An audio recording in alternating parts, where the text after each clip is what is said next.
Ok, pessoal, enfim, então chegamos aqui nessa semana nas entrelinhas de sexta-feira. Sexta-feira geralmente tem um estudo adicional, né, na lição, para quem usa o livrinho que nós usamos aqui, né, o nosso guia da Escola Sabatina. E nós temos aqui alguns slides que o Ricardo vai apresentar, depois temos uma leitura alterada, que vai ficar bem legal aí para você entender um pouco sobre a questão da Trindade, né? E ainda um encerramento aqui com a fala do Alexandre. Então vamos começar aqui com os slides, fiquem ligados aí. Vamos lá, lição de sexta-feira, lição 2, sexta-feira, estudo adicional. São só 2 slides para a gente entender um pouco aqui.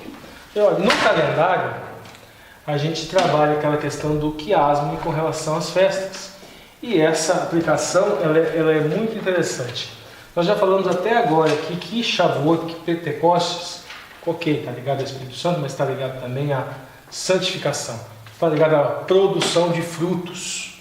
Produção de frutos, já falamos na lição de quinta-feira, todos aqueles frutos, que sabedoria, paz, fé, o apostolado, o ministério, tudo aquilo que a gente falou na semana passada, no dia anterior. Agora o interessante aqui é o seguinte, ó, Shavuot na estrutura de quiasmo, a gente lembra, Shavuot ela está no centro. Por quê? Que aplicação que nós podemos fazer? Veja bem aqui, ó. A gente tem aqui primícias, vinculado aqui. Cristo, nós sabemos que Cristo é a primícia dos mortos, ou seja, Ele morreu e Ele ressuscitou para quê? Para que nós pudéssemos nos santificar. Que Massot, no caso, Ele permaneceu na sepultura, para quê? Ou seja, Ele morreu para quê? Para que nós pudéssemos nos santificar. O shofar, que é a festa da shofarot, que seria o plural. Shofar é trombetas, que seria uma festa das trombetas, que seria o movimento do segundo advento, ou seja, o Mashiach está vindo, nós podemos fazer associação com as trombetas que tocam também, anunciando a queda das taças e a vinda do Mashiach, e isso é para quê? É para nos avisar que nós temos que nos santificar. O Yom Kippur, que é o dia da expiação, o dia do perdão dos pecados. Por que ocorre a expiação? Por que ocorre o perdão dos pecados? Para que nós possamos também nos santificar. Então, esse quiasmo aqui, ele aponta justamente para não propriamente para uma condição de salvação, mas para um dever moral, sob um ponto de vista assim, o Messias morreu por mim, mas eu ainda preciso fazer alguma coisa. Eu preciso fazer o quê? Buscar o Espírito Santo e me santificar. E também levar outros a esta santificação. Nós não vamos esquecer que uma das simbologias daqueles frutos que eram entregados nas premissas também se refere a ministério, a ser mestre, a ser apóstolo, ou seja, enviado, e levar outras pessoas para essa santificação. E aqui o último slide, veja bem, olha, são 3 festas de peregrinação. A Páscoa seria uma festa de peregrinação. Aqui nós temos aqui o Messias que morre. A Páscoa também é um símbolo de justificação. Ou seja, o Messias morre, Shavuot, Pentecostes, o Espírito Santo atua em nós, nos santifica, o Messias morre para nos justificar, o Espírito Santo em Shavuot, veja o movimento. O movimento da onde? O movimento do sagrado, do profano, nós, como sendo pecadores, né, com o Etzer Hará, e um movimento para o Etzer Hatov, que é a natureza boa, que no caso é santificação. E aqui no Sukkot, o fim que seria a glorificação. Nós temos 3 festas aqui, as 3 festas de peregrinação, as 3 festas de movimento, as 3 festas de subida para Jerusalém, porque você pode estar no Himalaia. Dentro de um hebraísmo bíblico, você sempre está subindo para Jerusalém no sentido de ascensão espiritual. E as 3 festas de movimento ligadas justamente à justificação, santificação e glorificação, que seria o Sukkot, na volta de Cristo. O Messias volta, pega a sua igreja, pega a esposa, pega o Israel e ele leva para a bodas. E aqui ocorre o quê? Glorificação. Onde o Etzer Hará será totalmente extirpado de minha natureza. Então nós vemos as 3 festas ligadas aos 3 momentos da salvação. Interessante, né, pessoal? Eu vi essa pirâmide aí, não é nenhum símbolo maçônico, tá, pessoal? Sempre tem uns comentários dos haters, né? Oh, estrelinhas.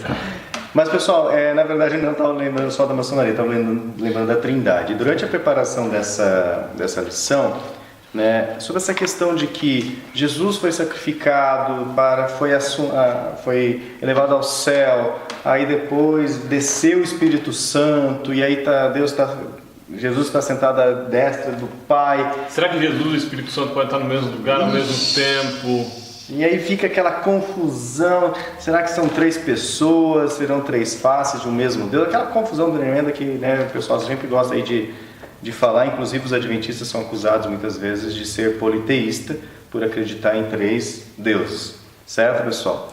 Então nós queremos só fazer um exercício aqui, que daí assim, E Trindade não é 3 deuses, é um Deus em 3 pessoas. Em 3 pessoas, que seriam 3 faces, que em cada uma delas, primeiro Deus Pai, explica aí, porque as pessoas podem dizer. Nós temos um vídeo sobre Trindade aqui, então, né? Então tá no playlist, você vai ter que ir lá no playlist para ver os vídeos sobre a Trindade. Só tem o primeiro, né? O Wagner Barros sempre cobra o segundo. O outro tá na promessa. Tá difícil fazer um vídeo por semana aparecer, imagina mais um da Trindade. Então, pessoal, é importante que a gente entenda, na verdade não que a gente entenda a Trindade. Depois da nossa discussão a gente falou assim, a primeira coisa vamos colocar nos nossos lugares. Existem coisas tangíveis, existem coisas intangíveis. Para coisa intangível a gente abaixa a cabeça e fala amém. E existem coisas reveladas, existem coisas que não foram reveladas. Isso. E se essa cabecinha aqui, apesar que é meio grande de cearense, mas se essa cabecinha for capaz de entender a Deus... Você é Deus. Opa, tem alguma coisa errada, pessoal. E outra, a eternidade é para entender a natureza do eterno. Então, se querer hoje entender a natureza do eterno, sendo que nem a eternidade é tempo suficiente, é muita pretensão. É muita presunção. Entenderam, pessoal? Então a gente quer fazer uma leitura dinâmica aqui bastante interessante. Lá no estudo adicional de sexta-feira, na sua lição, tem um parágrafo aqui de Ellen White, Atos dos Apóstolos, página 38 e também página 39. Nesse parágrafo, presta atenção como que nós vamos ler aqui.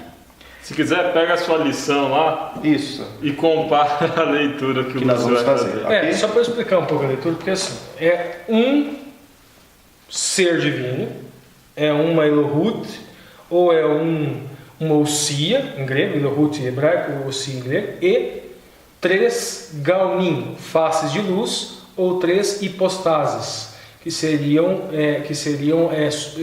substâncias individuais, ou 3 prosopon, que seriam 3 máscaras, que seriam aquelas máscaras do teatro, ou em latim 3 persona, que daí já e daí veio 3 pessoas. Isso. Então é um ser divino em 3 pessoas. O Lúcio vai fazer uma leitura aqui utilizando o quê? Primeiro o ser divino e depois utilizando a tripessoalidade do ser divino.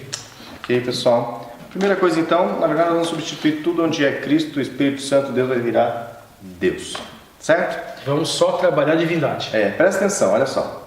A ascensão de Deus ao céu foi para seus seguidores um sinal de que estavam para receber a bênção prometida. Ao atravessar os portais do céu, Deus foi entronizado em meio à adoração dos anjos. Quem pode receber a adoração? Deus. É a cena de Apocalipse capítulo 5.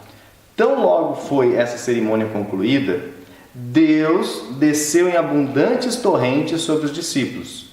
E Deus foi de fato glorificado com aquela glória que teve com Deus desde toda a eternidade.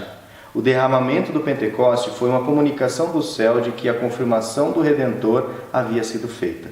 Em conformidade com sua promessa, Deus enviou do céu, próprio Deus, sobre seus seguidores, em sinal de que ele, como sacerdote e rei, recebera todo o poder no céu e na terra, tornando-se o ungido sobre o seu povo. Ficou tão mais simples, hein? Quando a gente fez aquele exercício, ficou tão simples essa leitura, ficou tão claro, né? Deus aqui, Deus morreu, Deus subiu, Deus se revelou, Deus desceu, Deus se enviou. Deus se enviou. Entenderam, pessoal? Ficou bem prático, assim, minha mente se acalmou um pouquinho, né? Porque... Não somos antitrinitários, que fique claro isso. Não, exatamente. Somos antipoliteístas, sim, mas também acreditamos na tripessoalidade de Cristo, de Deus. Isso. Ok, pessoal? E aí, por último, encerra para nós então, Alexandre. Leitura do Luz confundiu agora, Alexandre. Era para simplificar, não para complicar. Tá certo. Pessoal, o que a gente faz com tudo isso? Eu acredito que nós podemos nos fazer agora a mesma pergunta que os judeus fizeram para Pedro. O que eu faço com tudo isso? O Ricardo, de certa forma, apresentou um caminho. Esse caminho ele tem um ponto de ápice de uma trajetória pregressa. Essa trajetória anterior é o quê? É um Cristo que morreu, é um Cristo que foi sepultado e é um Cristo que ressuscitou.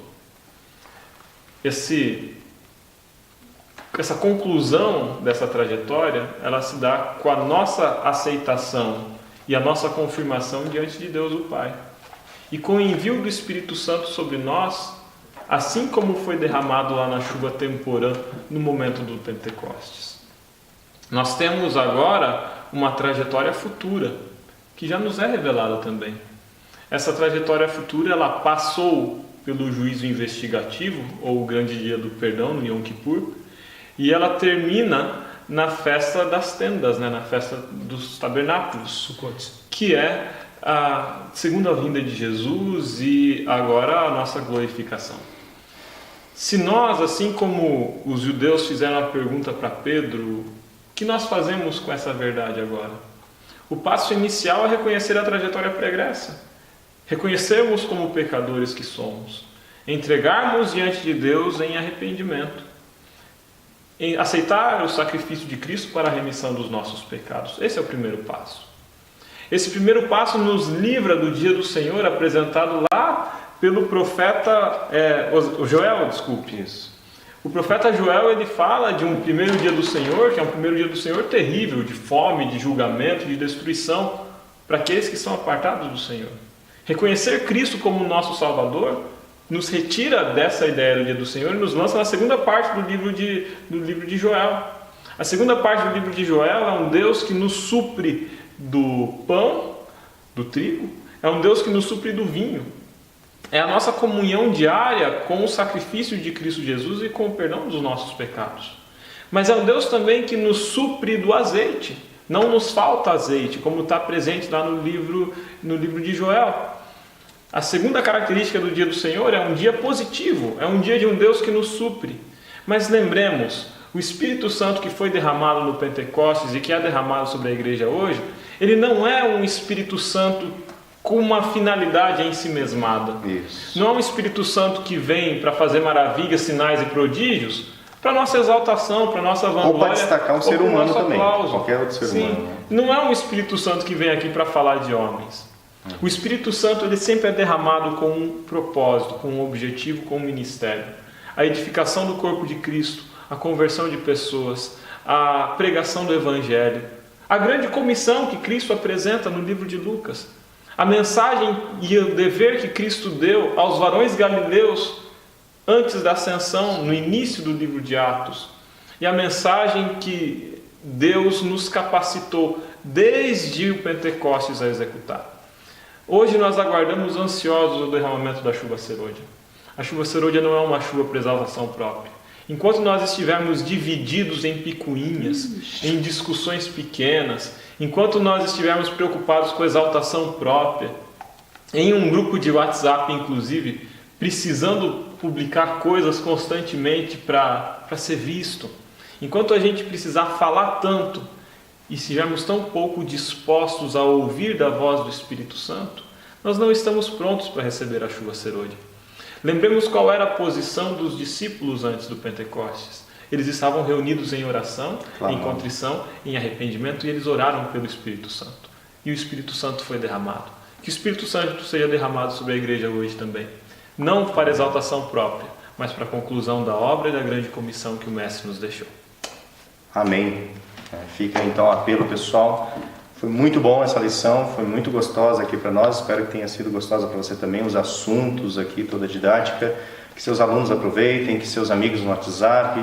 E lembre-se, pessoal, tem muitas pessoas ao redor de você, no seu trabalho, aonde você anda, que não tem esse conhecimento que às vezes a palavra de Deus nos expõe. Então, ajude, seja uma pessoa ativa, sabe, com o Espírito Santo, clamando, mas haja, porque com certeza você pode ser uma bênção na vida das pessoas, trazendo luz, não uma luz que vem de você, mas uma luz que está vindo de Deus, emanando da palavra dele, ok?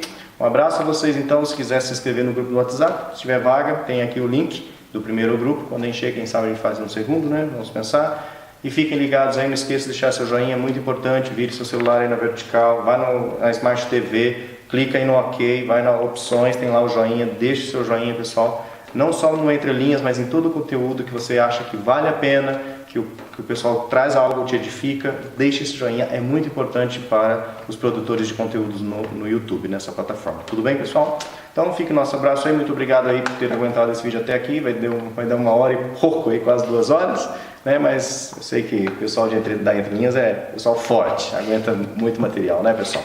E nos vemos então na terceira lição desse terceiro trimestre de 2018. Um abraço e até lá. Tchau, tchau.